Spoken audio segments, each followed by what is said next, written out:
Algunas escenas de este programa han sido representadas, incluyendo la descripción de investigaciones realizadas en la escena del crimen.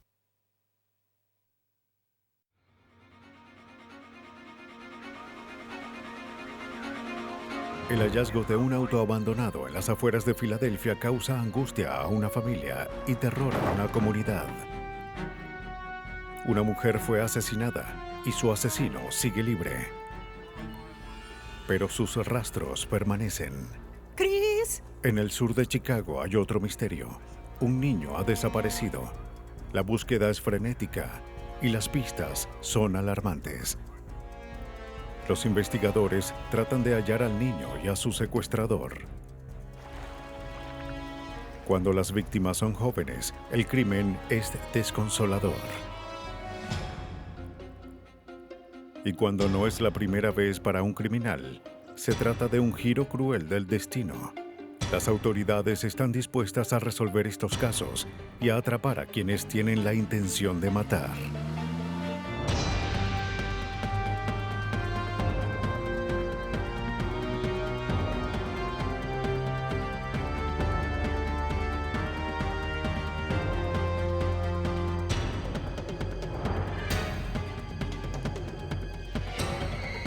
Los nuevos detectives, casos estudiados por la ciencia forense. Intención de matar.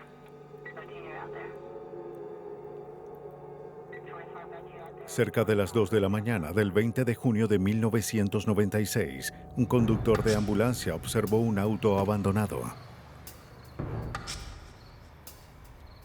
Estaba estacionado en una rampa de salida de la Interestatal 476 al oeste de Filadelfia. El auto estaba en marcha y las luces y la radio encendidas, pero no había nadie adentro. El conductor llamó al 911. Estoy en la ruta 1, hay un auto. El operador de emergencias recibió la denuncia y envió a las patrullas más cercanas a la escena. Por favor, quédese allí. Enviaremos un oficial lo más rápido posible. El teniente Lenny Bandy fue informado y se dirigió al nudo vial. Cuando el auto fue hallado, la puerta del conductor estaba abierta, las luces estaban encendidas y el motor estaba en marcha. Eso fue inusual para mí. Parecía que había ocurrido un crimen. Una unidad de forenses, dirigida por Alan Stewart, llegó a la escena. Bueno, había sangre enfrente del auto y en ese punto supe que había que empezar lo más rápido posible. Al frente del auto había una barreta. Cerca de allí había un charco que parecía ser sangre. Para mí fue mucho más que un auto abandonado y que un caso de personas desaparecidas. Las circunstancias eran sospechosas con la presencia de la barreta y la sangre al frente del auto y la manera en que el conductor parecía haber huido. Recogimos la sangre con un hisopo y la guardamos. La enviamos al laboratorio para un análisis de ADN. Con cuidado de no contaminar ninguna posible evidencia, registran el interior del auto y hallan una mochila. Parecía ser de un estudiante. Pero no tenía ninguna identificación en su interior. El auto estaba a nombre de una mujer en Brookhaven, Pensilvania. Los investigadores descubren que el auto era conducido por su hija de 22 años, Amy. PKB 1974. Mientras los oficiales hablaban con los padres de Amy, se revisó la escena. Uno de los oficiales vio unas panties y un par de zapatos en una ladera. Se devolvió hacia ese lugar para guardar esas prendas. La madre de Amy identificó los zapatos como los que usaba su hija. Sí, ¿verdad? Parecía cada vez más un rapto forzado. Mira eso, es increíble. Al lado de las prendas, los oficiales observaron una huella de neumático que fue fotografiada. Al terminar con las fotografías, usamos yeso dental para hacer un molde de las huellas. El molde fue enviado al laboratorio. Los padres de Amy estaban preocupados. sabían muy bien lo que podía haber ocurrido. Es necesario que... Su padre era oficial de policía. Su madre era enfermera. Queríamos hacer todo lo posible para llevar a esta chica a salvo con su familia. Esta es una foto de... Estuvieron de viaje y no vieron a su hija en varios días. Pero sabían que Amy planeaba salir con sus amigos esa noche. Sus padres dieron la descripción de su hija, incluyendo el tatuaje en su tobillo. Si no les importa, quisiera llevarme esta fotografía. ¿Necesita otras? Mientras los oficiales buscaban a la universitaria desaparecida, la prensa de Filadelfia se apoderó de la historia. Hablará con usted en un momento, señor. En la mañana, la difusión de la noticia hizo que los amigos de Amy que estuvieron con ella la noche anterior declararan. Tratamos de ubicar dónde estuvo Amy, saber qué estuvo haciendo desde que fue vista por última vez hasta que el auto fue encontrado.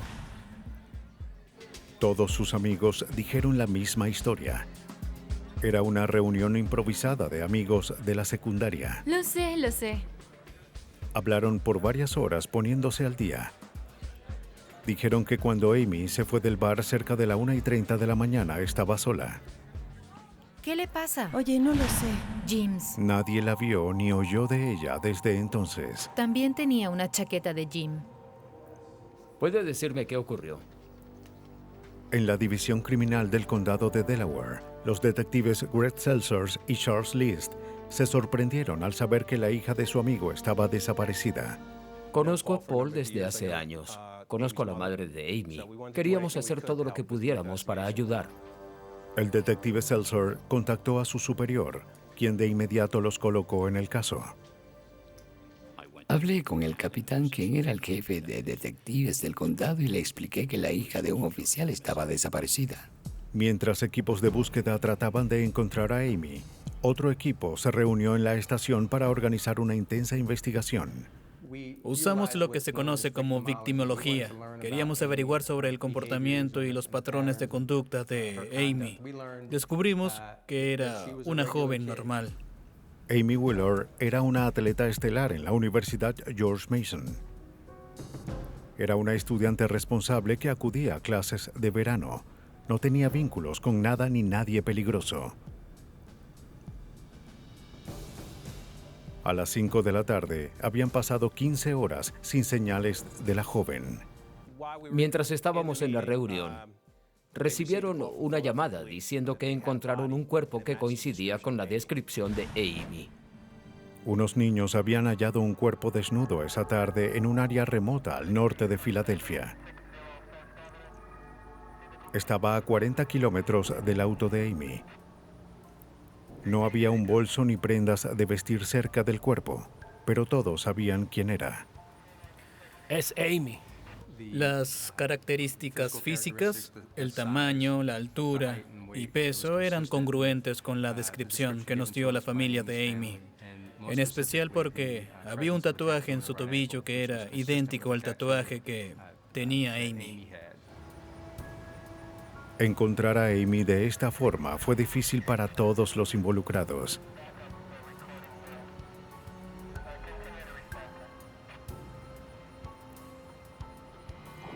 Antes de la autopsia, los padres confirmaron la identidad de su hija. El forense determinó que la joven había muerto por múltiples golpes contundentes en la cabeza y cuerpo. Fue un terrible ataque. En la autopsia notamos que había un patrón en su lado derecho con la forma de cuadrados con X en el medio que ciertamente fueron marcados en su lado derecho. El patrón de la quemadura era tan peculiar que los investigadores creían que si podían hallar qué lo causó, encontrarían al asesino. El forense también encontró semen y creía que la víctima había sido abusada sexualmente. Las muestras de semen y de sangre de Amy fueron enviadas al laboratorio. En el laboratorio de la policía de Pensilvania en Lima, los expertos determinaron que la sangre hallada cerca del auto era de Amy Wheeler.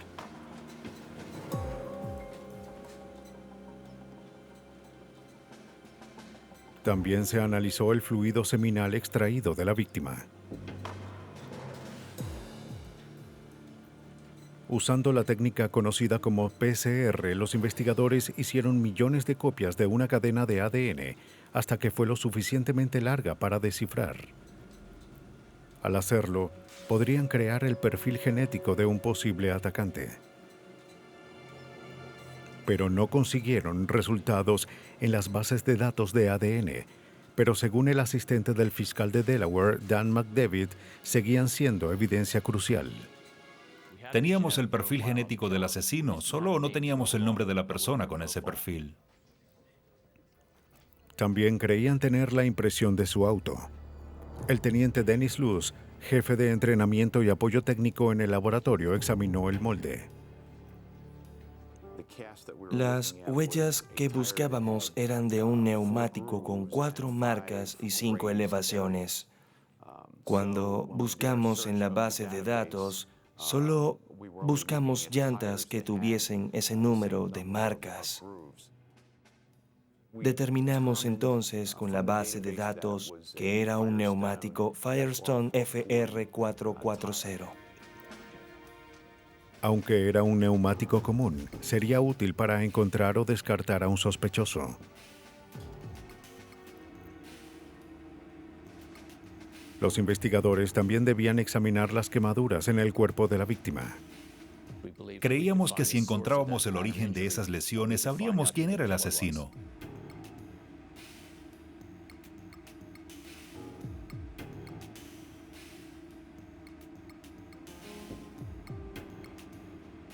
Aunque no pudo decirnos cuál era el objeto, dibujó una imagen de lo que parecía.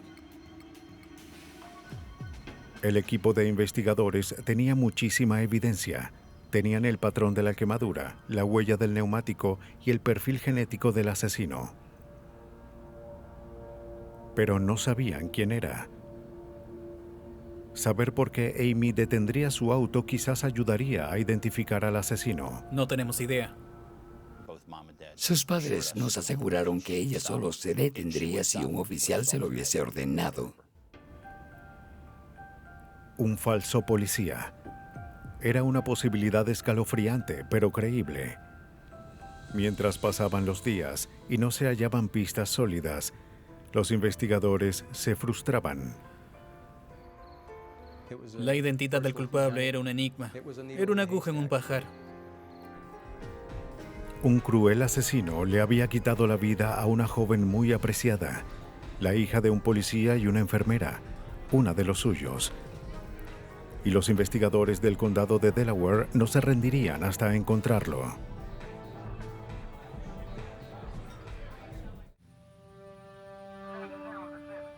En el condado de Delaware, Pensilvania, la policía y los detectives investigaban el brutal homicidio de la universitaria de 22 años, Amy Willard. Muchos la conocían, ya que era la hija de un policía y una enfermera. Los investigadores tenían mucha evidencia física, lo que incluía un patrón de quemaduras en el cuerpo y el perfil de ADN del asesino, pero no tenían sospechosos. Una de las teorías era que Amy se había detenido bajo las órdenes de un sujeto que se hacía pasar por policía. El detective Charles List investigó a conocidos impostores de la policía. Me sorprendí al conocer la cantidad de impostores que había. Tuvimos que hacer muchos interrogatorios. Muchos de los sospechosos tenían coartadas sólidas, pero no todos. No tengo un Honda negro. Un sospechoso era conocido por tratar de recoger mujeres. Los investigadores no pudieron corroborar su coartada para la noche del asesinato. Y él trabajaba cerca de donde el cuerpo fue encontrado. Los detectives consiguieron una orden para extraer una muestra de su sangre, con el fin de comparar su ADN con el ADN hallado en la víctima. El teniente Lenny Bandy sabía que el material genético era su mejor evidencia. Esa era la pieza de evidencia más irrefutable que podíamos usar para acusar o descartar a alguien en nuestro caso. La muestra fue enviada al laboratorio. El sospechoso también conducía un auto congruente con el tipo de neumático que dejó la huella cerca del cuerpo de Amy. Los analistas compararon el molde tomado en la escena con una huella de los neumáticos del sospechoso.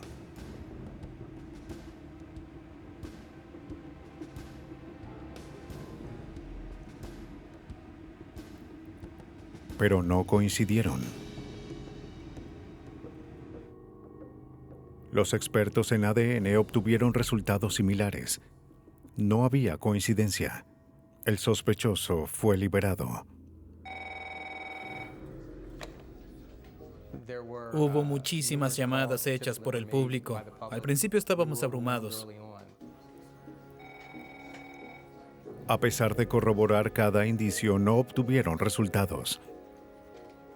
Los meses pasaron y la frustración crecía. Los detectives Charles List y Greg Seltzer descartaron a todos los impostores conocidos. No tenían idea de por qué Amy detuvo el auto. Pero la noche del 29 de mayo de 1997, casi un año después de la muerte de Amy Willard, la estudiante de enfermería de 19 años, Patty Jordan, acababa de salir de un club nocturno en Filadelfia y conducía a casa.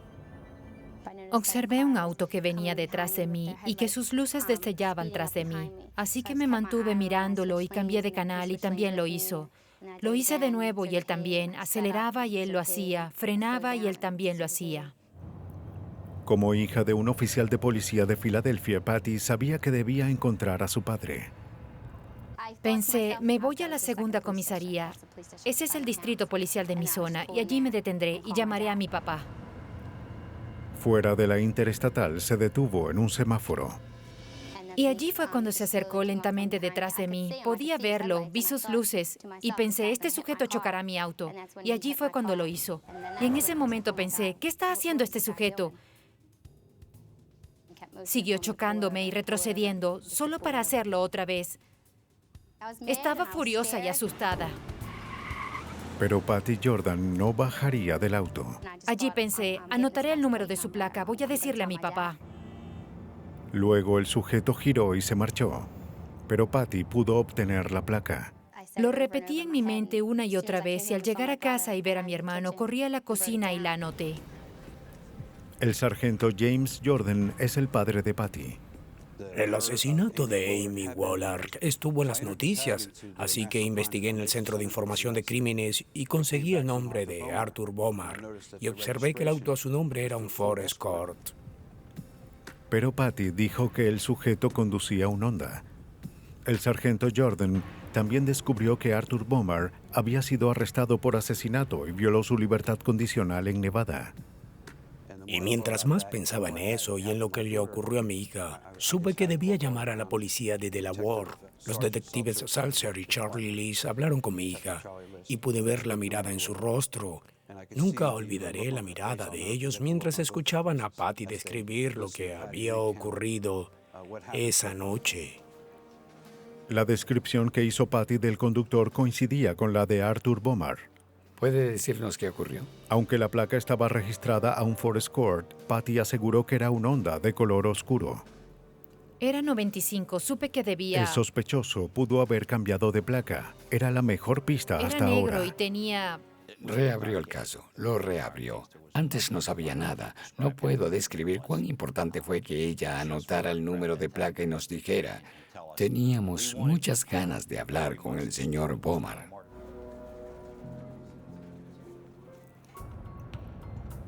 Al principio no pudieron encontrar al sujeto. Pero después de una larga y frustrante investigación, los detectives se sorprendieron por la rapidez con la que se reabrió el caso. La investigación llevaba un año y seguimos cada indicio que pudimos. Bomar apareció en el escenario y solo 3 días después lo arrestamos. El detective Seltzer y el detective List fueron a interrogar a Bomar en la estación de policía de Lower Merion, donde fue arrestado por cargos de robo. No quiero hablar de... Bomar negó saber algo sobre Amy Willard y dijo que nunca había estado en esa parte de Filadelfia donde su cuerpo fue encontrado. Admitió que estuvo en el bar en el que Amy fue la noche del asesinato, pero que no estuvo allí esa noche. Bien. Estaba en una fiesta. Bien, verificaremos. Después de hablar con sus familiares, descubrimos que era una mentira. Él no estuvo en esa fiesta. Los investigadores obtienen una orden para tomar muestras de células y cabello de Bomar para compararlas con el ADN encontrado en la víctima. El análisis en el laboratorio de policía tomaría varios días. Pero como Bomar estaba en la cárcel por otro crimen, el asistente del fiscal Dan McDavid sabía que tenían tiempo. Bien. Un juez del condado de Montgomery negó la fianza para Bomar. No tenía oportunidad de salir a las calles antes de que termináramos nuestra investigación. Teníamos mucha evidencia forense y queríamos reunirla con cuidado, ya que solo teníamos una oportunidad y debíamos aprovecharla. La policía registró el lugar donde Bomar fue arrestado por robo. Los oficiales hallaron un auto con el mismo número de placa que Patty Jordan había entregado a su padre. La placa estaba registrada a un Ford Escort, pero como Patty mencionó, se encontraba en un Honda negro. Los técnicos no hallaron evidencia que vinculara el auto con el caso de Amy Willard. Debían encontrar el otro auto. El caso entraba en calor, pero seguían los misterios. El auto seguía desaparecido. No se hallaba la causa de las peculiares quemaduras y no se sabía si el ADN descartaría al sospechoso. Después de un año, los investigadores esperaban poder resolver estos misterios y hallar cierto grado de justicia para una joven asesinada. Nos vemos. Adiós. Pero... Cerca de Filadelfia, Amy Willard, de 22 años, fue raptada, abusada sexualmente y asesinada, y su cuerpo tenía un patrón de quemaduras peculiar. Un año después, los investigadores de Pensilvania arrestaron a un sospechoso. Arthur Bomar negó tener algo que ver en la muerte de Amy y dijo que no estaba en el bar donde Amy fue vista por última vez. Pero los detectives encontraron a la novia de Bomar y ella contó una historia diferente. Estaba escondiéndose de Bomar y le temía. Arthur Bomar le dijo la noche del asesinato que iba al bar en cuestión.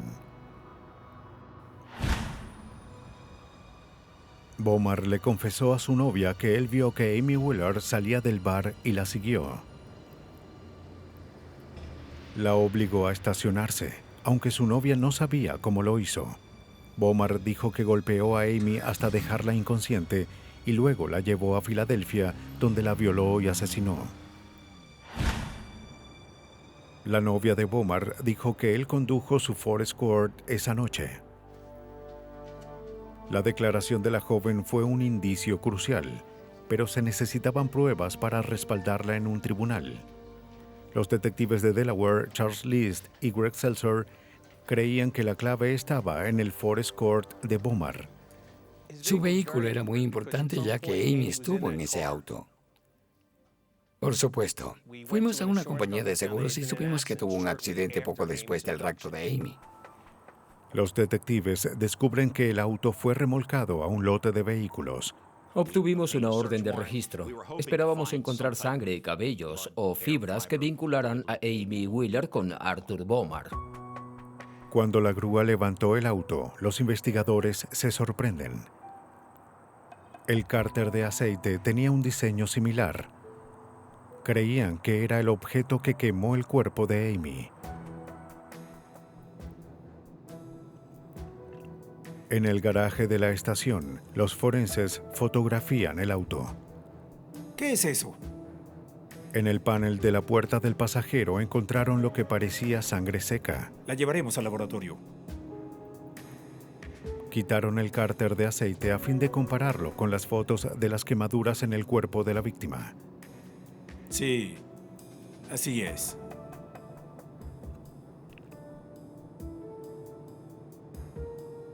Los técnicos sacaron los neumáticos del auto para compararlos con las huellas dejadas en la escena del rapto. Alan Stewart fue parte de la unidad de servicios forenses. Enviamos el cárter de aceite a un experto de las Fuerzas Armadas, quien confirmó que el cárter había causado el patrón en el cuerpo de Amy. El teniente Dennis Luz comparó el molde tomado en la escena del crimen con la huella del neumático Firestone FR440 del auto de Bomar. Pudimos determinar al comparar el molde con el neumático que ambos tenían la misma cantidad de desgaste. Soy el sargento Luz. Terminé de examinar la huella que envió, la del neumático. Es congruente con la huella de la escena del crimen. La experta en serología Cecilia Casiola examinó el panel de la puerta y halló sangre de Amy Willard. Encontrar la sangre de la víctima en el auto del sospechoso ubicó a la víctima en ese vehículo. Pero los resultados forenses más importantes fueron los de ADN. Fueron positivos. Asistente del fiscal Dan McDevitt. La evidencia de ADN fue irrefutable. Había una probabilidad de 5.000 millones contra una de que Arthur Bomar era la persona que tenía el ADN encontrado durante la autopsia. Obviamente era la base de nuestro caso.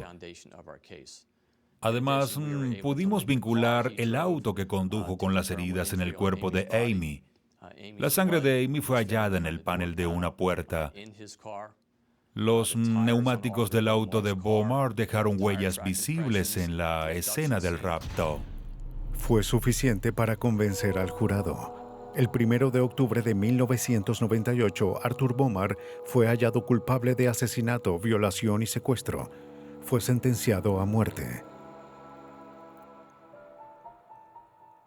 Los familiares de Amy lucharon para cambiar las leyes a fin de mantener a los criminales tras las rejas, pero la ley no se aprobó a tiempo para proteger a una familia de Illinois. Aroma Park se encuentra al sur de Chicago. En una tarde de 1995, Micah Moulton se puso nerviosa cuando su hijo Christopher, de 10 años, no regresó a casa a las 5 de la tarde luego de pescar. No pasó mucho tiempo para que sintiera que algo estaba mal. Me levanté y miré el reloj. Eran las 5:22. De inmediato supe que debía encontrarlo. Tenía que encontrarlo en ese momento. ¡Christopher!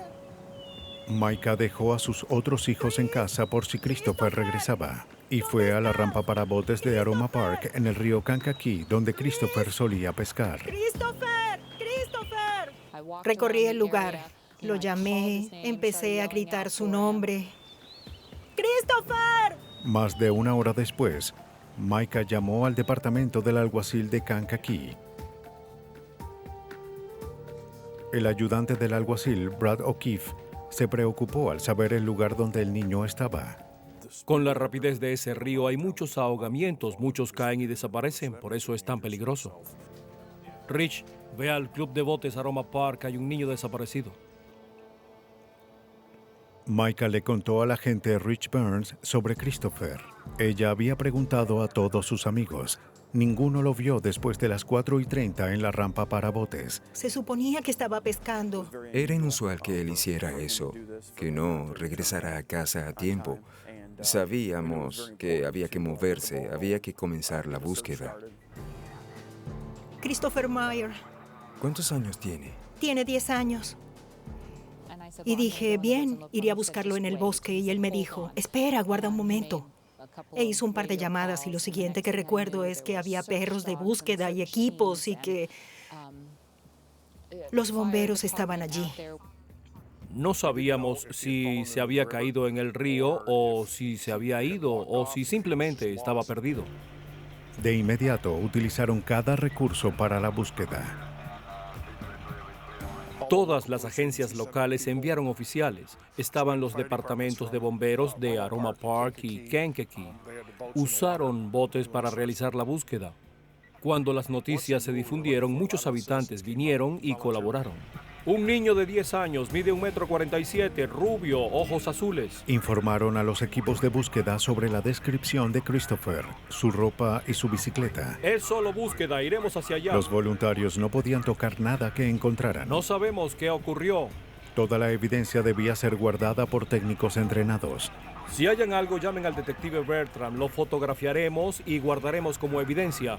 El detective Bertrand vendrá a buscarlo. ¿Entendido? Entonces vengan y recorramos el bosque. Tenían que organizarse y mantenerse organizados.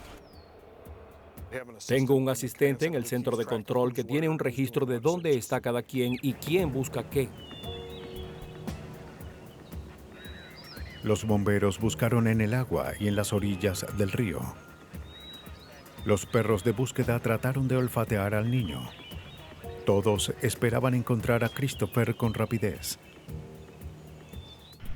Los investigadores interrogaron a todos en la rampa de botes. Siéntate allí. ¿Vieron a Christopher Meyer? Sí, señorita. ¿Y qué vieron? Díganme todo lo que vieron.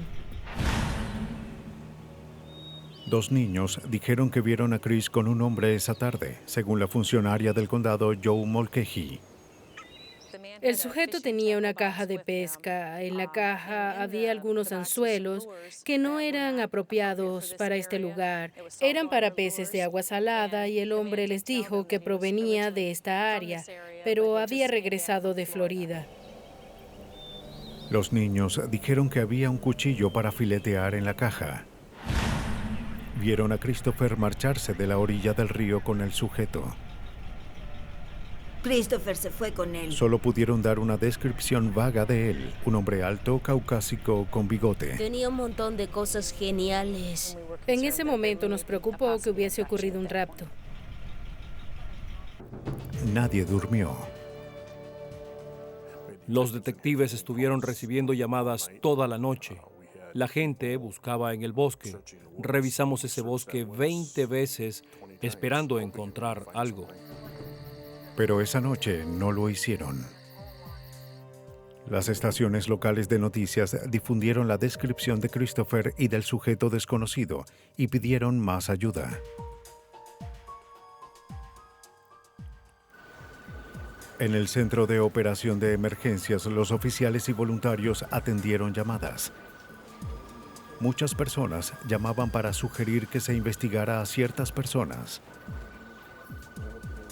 Los detectives investigaron cada indicio mientras la búsqueda continuaba y los bomberos drenaban el río. Más de 18 horas habían pasado y no había señales de Christopher. La mañana siguiente, observaron algo en el agua. Un zapato deportivo de niño. Micah dijo que era de Christopher. Había un zapato en el agua. Era más probable que estuviese en el agua o cerca, así que intensificamos la búsqueda. Buzos buscaron cualquier señal del niño o de su bicicleta en el agua. Escuchaba a la gente decir cosas como: hay noticias, encontraron el cuerpo. Y un par de veces me desesperé y dije: no habrá un cuerpo, encontrarán a Christopher. Y tuve que mantener un punto de vista positivo, ya que no podía permitirme pensar o creer que él no regresaría a casa. Los que buscaron a Christopher tampoco se rindieron. El niño estaba en alguna parte y debían regresarlo a casa. Christopher Meyers, de 10 años, fue visto por última vez con un hombre desconocido cerca del río Kankakee, en Aroma Park, Illinois.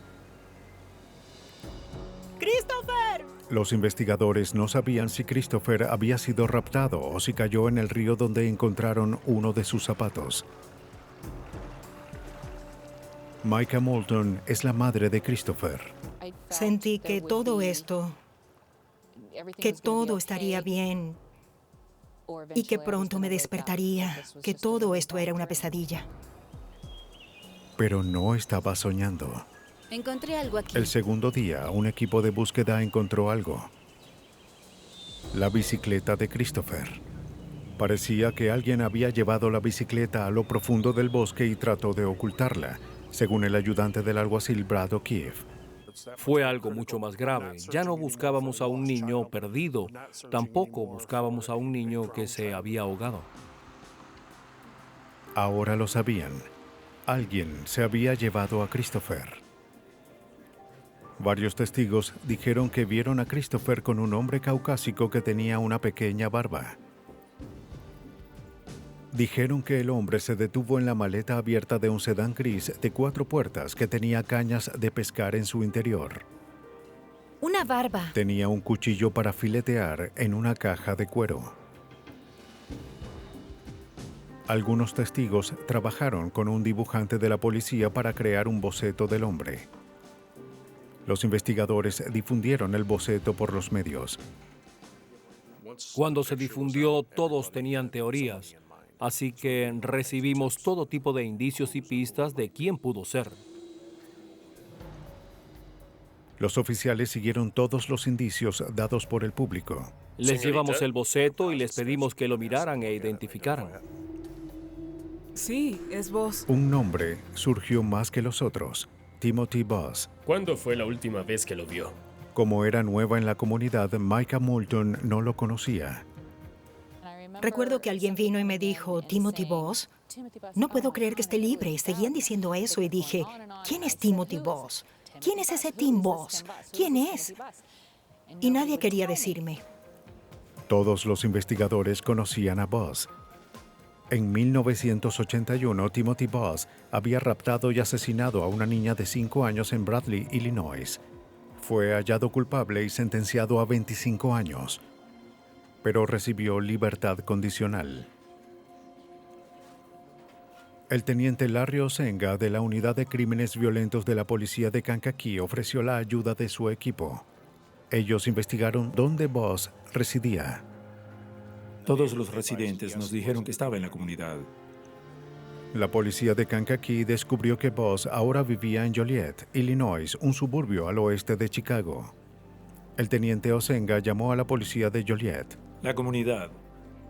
Ellos fueron al apartamento de Boss. La policía nos ayudó. Fuimos donde estaba su residencia. No estaba allí en ese momento. Pero la policía de Joliet lo esperó.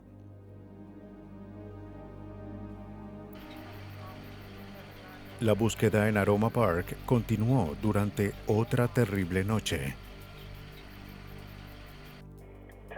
Pero 2 días después de la desaparición de Christopher, la unidad de vigilancia observó a un sujeto que se dirigía al apartamento de Boss. Era parecido al sospechoso y estaba solo. La policía de Joliet contactó a los oficiales en Kankakee, quienes fueron a la ciudad. ¿Han vigilado el lugar? Sí, cerca de 1 hora. Bien, perfecto. ¿Lo vieron salir a alguna parte? No hemos salido. ¿Están seguros de que está aquí? Estoy seguro. Revisaron el apartamento. ¿Cuándo fue la última vez que lo vieron? Pero nadie respondió. El lugar parecía desocupado. Oigan, ¿qué sucede? Una vecina vio a los oficiales y les dijo que vio a Boss saliendo por la puerta trasera. Sí, lo vi temprano. ¿Sabe hacia dónde? Salió de su apartamento, subió a su auto con las luces apagadas, condujo a alta velocidad y se escapó. Empezamos una búsqueda de perímetro tratando de encontrarlo, pero no lo capturamos. Registraron el apartamento, pero no hallaron señales del niño desaparecido. La descripción de Timothy Boss y de su auto se informó a todas las patrullas alrededor del área de Chicago. Oficina del alguacil Kankakee. ¿Puedo ayudarle? La gente empezó a reconocer el boceto. La empleada de un motel en Braidwood, Illinois, llamó para decir que creía que Boss estaba allí. El oficial Brady Bertrand fue enviado al motel en Braidwood, a 40 kilómetros al sur de Joliet.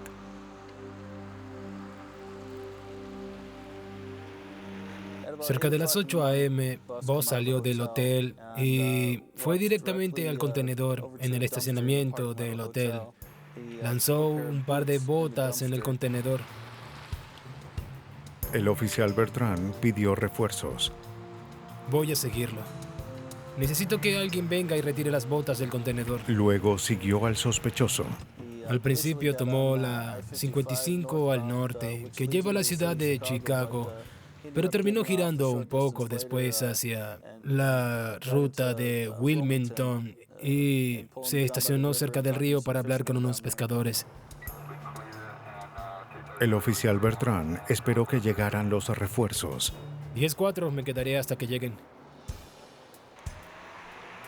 Mientras los detectives de Kankakee, Ron Killman y Randy Hartman, fueron al motel en Braywood para guardar la evidencia.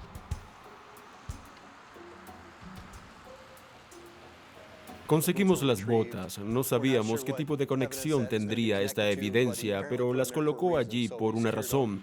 Así que las guardamos por si había sangre, cabello o fibras en ellas. Las botas fueron enviadas al laboratorio.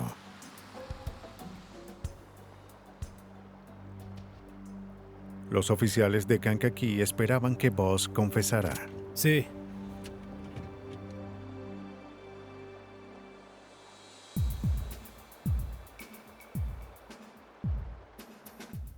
Estaba nervioso, miraba a los lados como si quisiera irse, pero no tenía a dónde huir. ¿Siempre que pasa algo irán a buscarme? Sí, así es. Al principio su declaración fue evasiva Esto y no está quiso mal. ¿No confesar. tienen a nadie más a quien buscar? Ya nos encargaremos.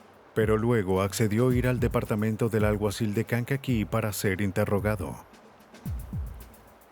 Esto no está bien.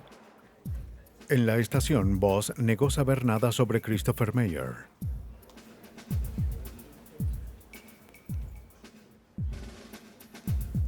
Su abogado llegó para discutir sobre la petición de los oficiales de registrar el auto de Boss. Sin seguir el consejo de su abogado, Boss firmó su autorización. No tengo nada que esconder, nada de nada. En el garaje del departamento del alguacil, los detectives inspeccionaron el interior del auto. Un detective básicamente reúne las piezas de una historia y si hace bien su trabajo, encontrará la evidencia que le permitirá contar esa historia. En la maleta descubrieron un tirador de auto que parecía tener sangre. También hallaron una barreta y una caja idéntica a la que los jóvenes que vieron a Christopher por última vez describieron. No encontraron el cuchillo. Cuando quitamos los objetos uno por uno, pudimos observar en la alfombra debajo de las herramientas una cantidad considerable de sangre. Era un hallazgo difícil, pero importante. Nos dimos cuenta que si esto se convertía en un homicidio, debíamos vincular a la víctima con el sospechoso. Adentro, los técnicos hallaron un martillo. Tenía tierra en la parte de las garras. Eso indicaba que alguien estuvo cavando con ese martillo. En el asiento del pasajero encontraron varios cabellos. Los cabellos también serían enviados a los expertos forenses en el laboratorio de policía de Illinois. Tenían a un sospechoso en custodia y evidencia de un crimen. Aún no sabíamos dónde estaba Chris. No sabíamos si Chris estaba herido. Esperábamos encontrarlo escondido en una cabaña o cerca del río. Nunca perdimos las esperanzas de que estuviese vivo. En 1995, los investigadores del condado de Kankakee, Illinois, buscaban a Christopher Mayer, de 10 años, quien fue raptado mientras pescaba. Los técnicos hallaron sangre, cabello y un martillo en el auto de Timothy Boss, quien fue visto con Christopher el día de su desaparición. Señor Boss, en nuestra investigación hallamos evidencia. Las autoridades arrestaron a Boss y lo acusaron de secuestro agravado. Bajo arresto Por favor, cada vez que desaparece un niño vienen, saben que no está bien, saben que no está bien. Se negó a cooperar. En el laboratorio de Illinois, el coordinador de investigaciones en ADN, William Frank, examinó la evidencia en el auto de Boss. Comparó la sangre de esos objetos con un perfil de consanguinidad obtenido de los padres de Christopher y con una posible muestra de ADN del niño llamada muestra estándar. La muestra estándar que usamos fue el inhalador de asma del niño. Con las muestras del inhalador y de la sangre de los padres, Frank creó un perfil genético usando un análisis PCR. La comparación de consanguinidad de los padres fue congruente con la muestra del inhalador. Luego comparó ese perfil con la sangre hallada en el auto. Cuando comparé el perfil que obtuve del inhalador con el perfil que se obtuvo de las manchas de sangre en el auto, los dos perfiles coincidieron. Pero aún tenían esperanzas de que el niño siguiera con vida. Alguacil de Kankakee, Bernie Thompson. Después de arrestar a Timothy Boss, seguimos buscando a Christopher y teníamos esperanza de hallarlo con vida. Días después, un equipo de búsqueda que incluía al investigador Kenneth Ponton descubrió unos calzoncillos, una caña de pescar y parte de una camiseta. Llamamos a la investigadora Mulcahy y le dimos la descripción de los objetos. Le pedimos que llamara a la madre del niño y lo hizo. Y la madre pudo decir que aquellos objetos efectivamente pertenecían al niño. 3 días después, en el parque de Kankakee, los oficiales del condado de Will hicieron el hallazgo que terminaría con la búsqueda.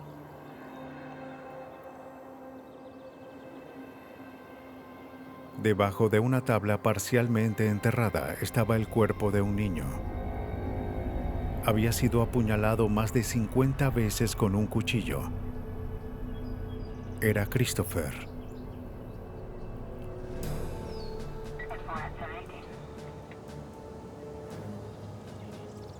Los técnicos guardaron un trozo del terreno que tenía una huella cerca del lugar.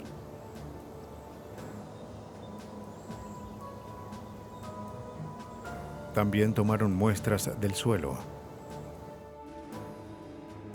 El experto Ralph Meyer comparó los cabellos hallados en el auto de Timothy Boss con los de Christopher usando un microscopio. Observamos la apariencia general, la altura, la distribución de la pigmentación, el diseño del cabello y formas ovoides.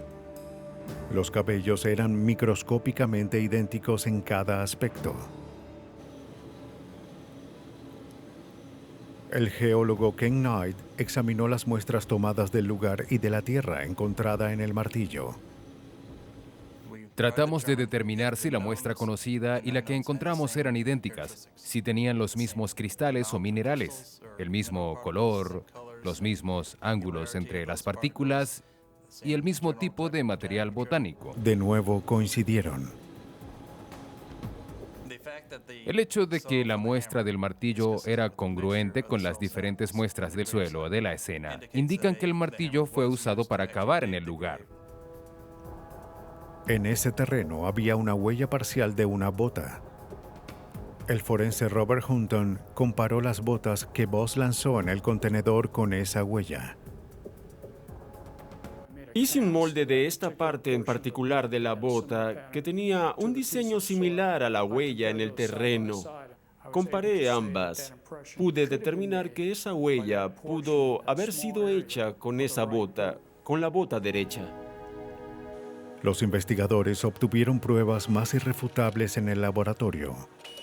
William Frank comparó muestras del fémur de la víctima con la evidencia que ya tenía.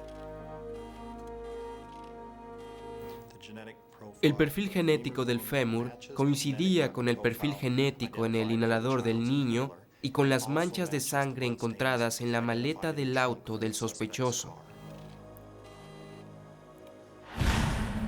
La evidencia forense probaba que Timothy Boss había raptado a Christopher Meyer. Atacó al niño y lo hirió repetidas veces para luego enterrarlo en el bosque. Boss fue hallado culpable de secuestro y asesinato y fue sentenciado a muerte. La condena fue cambiada a cadena perpetua en enero de 2003, pero esta vez no podrá obtener libertad condicional. Micah Moulton, madre de Christopher. La ira, la tristeza y la pena fueron tan abrumadoras, pero supe que podía usarlas de forma positiva para marcar una diferencia. Quiero que cambien las leyes. Hice presión para que se aprobara la Ley de Cero Oportunidades a Asesinos y Violadores, conocida como la Ley de Amy. Esta ley, nombrada en honor de la universitaria asesinada Amy Willard, busca prevenir que los criminales más violentos obtengan libertad condicional. Fue aprobada por el Congreso estadounidense en el 2000.